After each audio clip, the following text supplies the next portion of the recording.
ранку. Розпочинаємо наш робочий день зі Good morning, colleagues. We're starting our working day with a briefing with the spokesman of the anti-terrorist operation, Leonid Matyukhin, whom we'll talk to on Skype, and Vladyslav Seleznyov, who is a acting spokesperson for the General Staff of Ukraine. Good morning, dear everybody. I'm glad to see you. And I have to tell you about the following events. The Minister of Defense of Ukraine, Colonel General Stepan Poltorok, met the delegation of Atlantic Council, the Chicago Council of Global Affairs, and the Center for New American Security, headed by the member of the board of Atlantic Council and the former assistant to the Minister of Defense of the U.S., Jen Lodell. The sides have discussed issues about the security situation in Ukraine and also recommendations from the US and NATO about the reinforced strengthening of defense capabilities of Ukraine. Today, a visit into Ukraine of the delegation of NATO starts in order to conduct in Kyiv the 20th sitting of the joint working group Ukraine-NATO on defense and technical cooperation. The delegation of the alliance is headed by the Assistant Secretary General of NATO, Director of the Department of Defense Investments of the International Secretariat of NATO, Patrick Orbois. The sides are going to discuss the results of the cooperation over the last period that elapsed since the previous meeting of the joint working group, and also to map out the directions and tasks of further cooperation.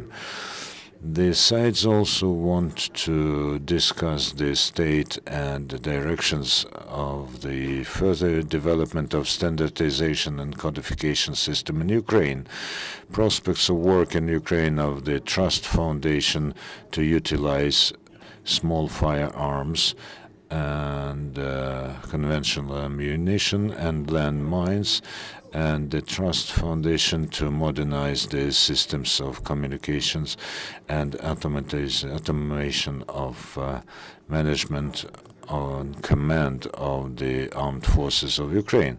Issues of air security in the context of the program to exchange data on air situation. Also, the state and prospects of cooperation within the framework of partner groups of the Agency of NATO for the provision and projects of NATO on science and technology, the participation of Ukraine in multinational projects of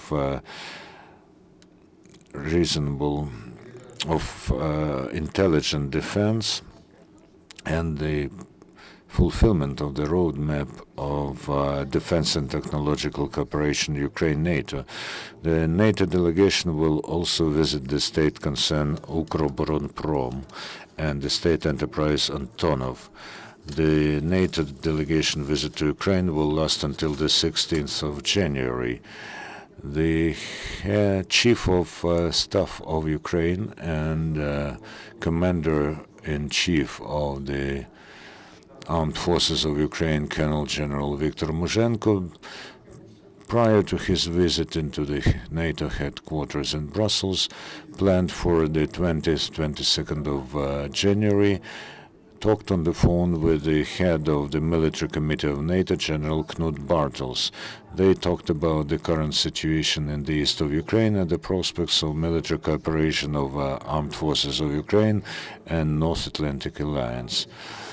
The Major General Bogdan Bondar, while reporting to the Parliament of Ukraine, said that Donetsk airport is being covered by the units of heavy artillery, and some tank units and mortar batteries are working on some directions there, and there's enough forces and means to keep the situation of Donetsk airport under control. However, he said that the situation around this strategically important object is constantly becoming more complicated as a result of artillery shelling of the positions of Ukrainian military, the territory, the upper floors of the control tower of the airport were ruined. In Black Sea, the naval forces of the Armed Forces of Ukraine have conducted a joint training of Passex type with the destroyer of U.S. Navy Donald Cook. Ukrainian frigate Hetman Sagaidachny, helicopters and planes took part in the trainings from the Ukrainian side. The participants of the trainings were working on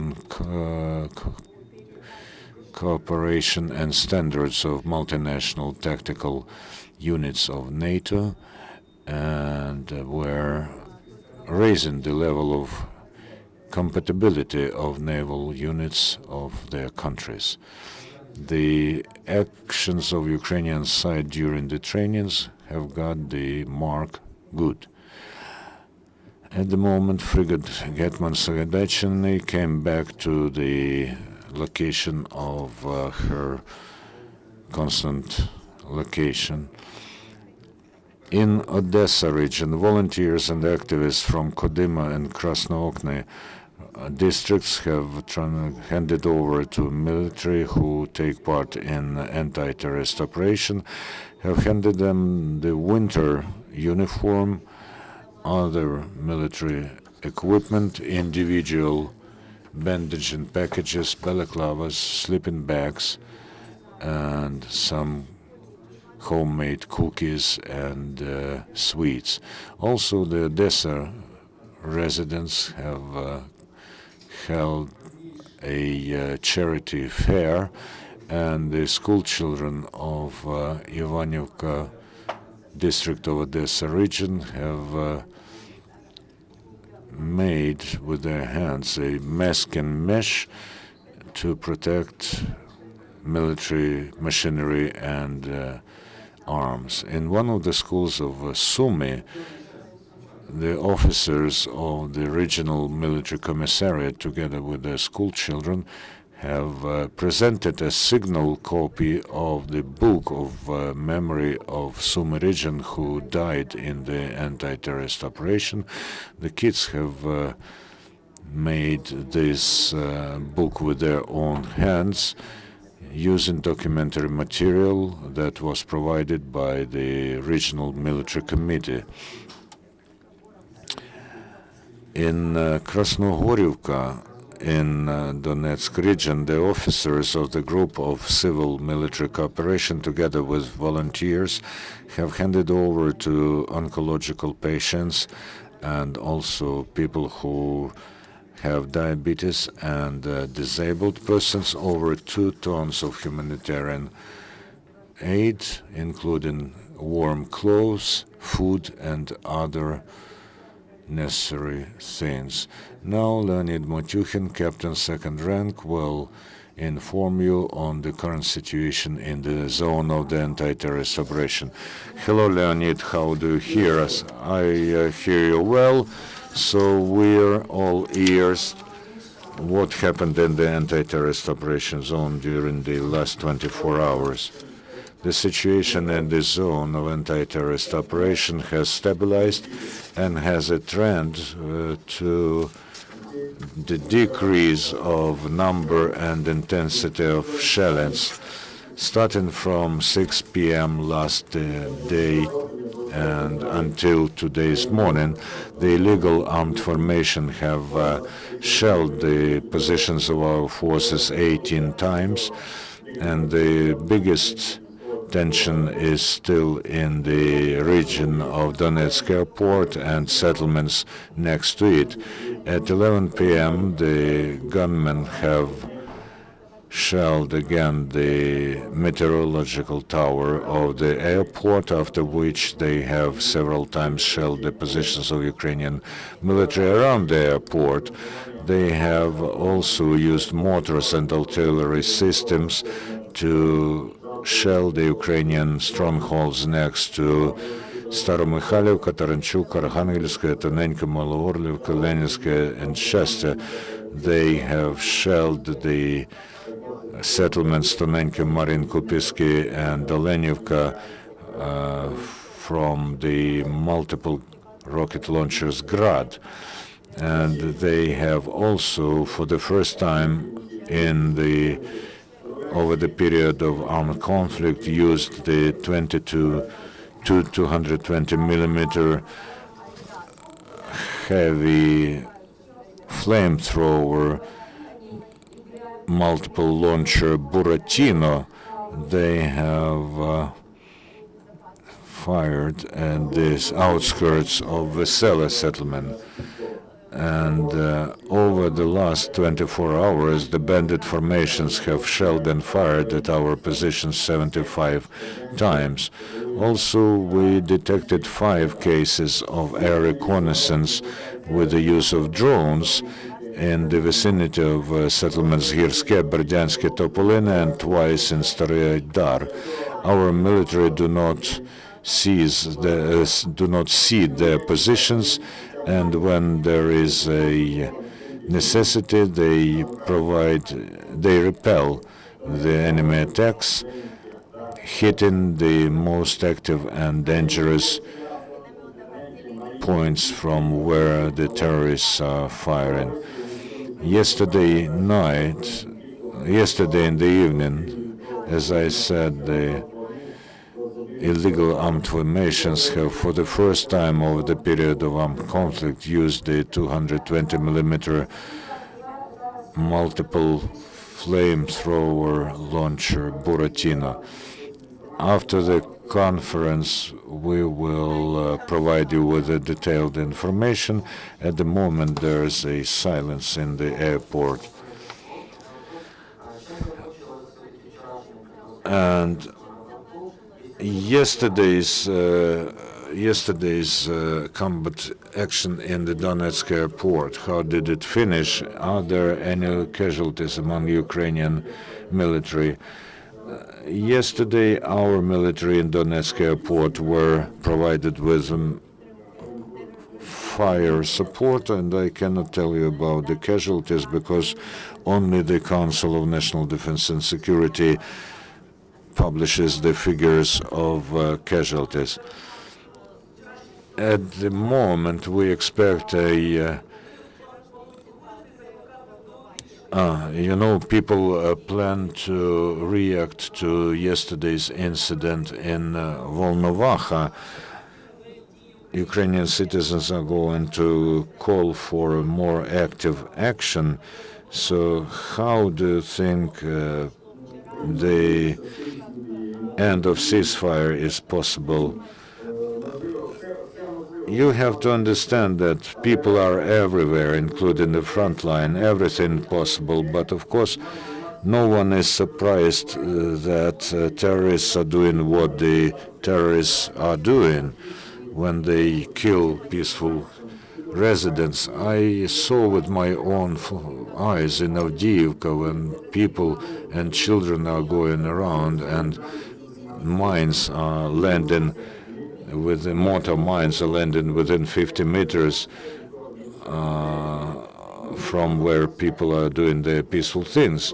And people have just looked at the place and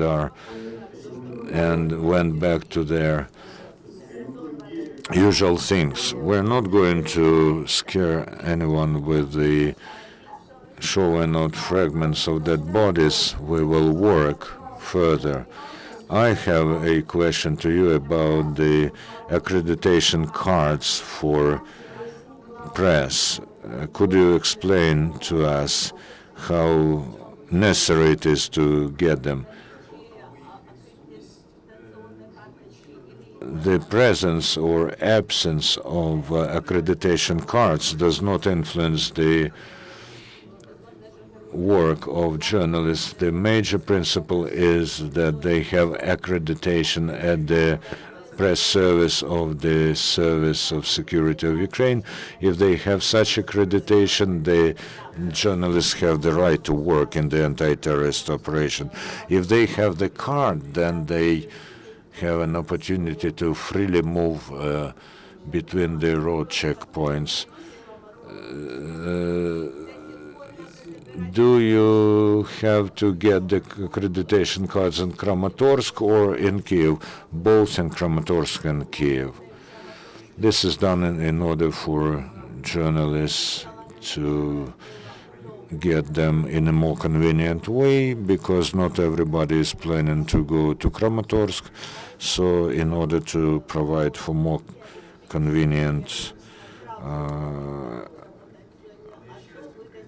conditions for journalists' works, we will issue them in Kyiv as well. But I emphasize once again, you don't necessarily have to have this plastic card in order to work in the anti-terrorist operation zone. The major requirement is accreditation at the press service of the Security Service of Ukraine. No questions anymore. Thank you, Leonid and Vladyslav. Take care, and our next briefing is at 12:30. Colonel Andrei Lysenko. Thank you very much.